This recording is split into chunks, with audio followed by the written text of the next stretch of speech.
इहलौकिक और पारलौकिक दुखों से छुटकारा पाकर नित्य अखंड परमानंद की प्राप्ति के लिए भगवान की शरणागति ही मुख्य उपाय है। जिसने एक बार सर्वभाव से अपने को परमात्मा के चरणों में अर्पण कर दिया, वह सदा के लिए निर्भय, निश्चिंत और परम सुखी हो जाता है। उसके योगक्षेम का समस्त भार भगवान वहन करते हैं और भगवान स्वयं केवट बनकर उसकी जीवन तरणी को भीषण संसार सागर की उत्ताल तरंगों से बचाकर सुरक्षित रूप से परमानंदमय धाम में पहुंचा देते हैं। उसे किसी प्रकार की चिंता या चाह करने की आवश्यकता नहीं रह जाती। परंतु यह शरणागति क्या वस्तु है और कैसे होती है, इस पर विचार करना है। शरणागति केवल शब्दों से नहीं, अथवा यूं समझा जाए कि चुपचाप निकम्मा ही बैठने का नाम भी शरणागति नहीं है कि मैं तो भगवान की शरण में हो गया हूँ, अब मुझे किसी काम के लिए हाथ पैर हिलाने या समझने या सोचने का क्या प्रयोजन। अब भगवान तो अपने आप ही सब ठीक कर देंगे, मेरा तो कोई कर्तव्य नहीं है। यदि यही शरणागति होती तो प्रत्येक आलसी और तमो अभिभूत प्रमादी मनुष्य ऐसा कह सकता था। शरणागति में क्रिया के त्याग करने का तो प्रश्न ही नहीं है। शरणागत भक्त तो अपने अहम यानी अहंकार को और उस अहम से संबंध रखने वाले प्रत्येक सूक्ष्म से सूक्ष्म यानी कि छोटे से छोटे भाव को परमात्मा को अर्पण कर देता है। फिर उसका जीवन परमात्मा की रुचि का जीवन, उसका मन परमात्मा की रुचि का मन, उसकी बुद्धि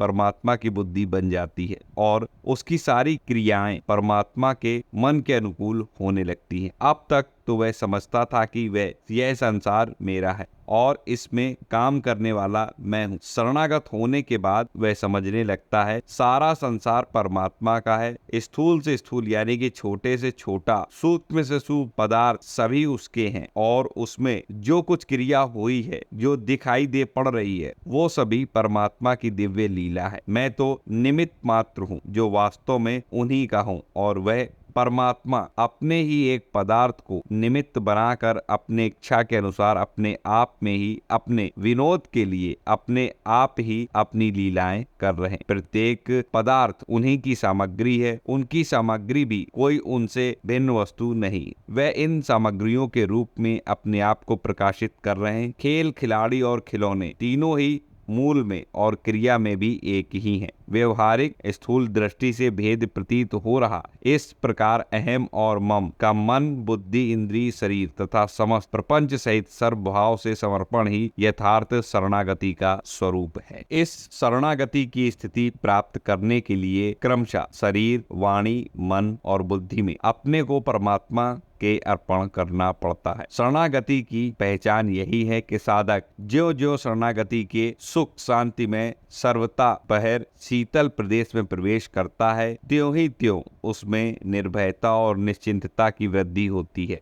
स्नेहमय जननी की गोद में आकर शिशु निर्भय और निश्चिंत हो जाता है। इसी तरह सर्व सच्चिदानंद रूपा इस स्नेह सुधा समुद्रमयी जगत जननी की महिमामयी क्रोध में आश्रय पाकर साधक निर्मय और निश्चिंत हो जाता है। फिर उसे कहीं कोई भय नहीं रहता और किसी भी वस्तु की या किसी भी गति विशेष की चाह नहीं रहती। प्रभु के हाथ में अपने आप को सौंप देने के बाद भय, चिंता और चाह कैसी। इस शरणागति के साधन में साधक को चार बातों पर विशेष ध्यान रखना पड़ता है। आगे चलकर तो ये चारों उसके स्वाभाविक ही हो जाती हैं। नंबर 1, जिस परमात्मा की शरण ग्रहण की है उस परमात्मा का निरंतर स्मरण रखना। नंबर 2, उसकी इच्छा या आज्ञा के अनुसार जीवन बना लेना। नंबर 3, वह जो कुछ भी विधान करे उसी में परम संतुष्ट रहना, यानी उसकी कृपा से प्राप्त होने वाली प्रतिकूल से प्रतिकूल स्थिति में भी उसकी मंगलमय इच्छा को समझते हुए अनुकूलता का प्रतीत होना। और नंबर 4, किसी भी पदार्थ की चाह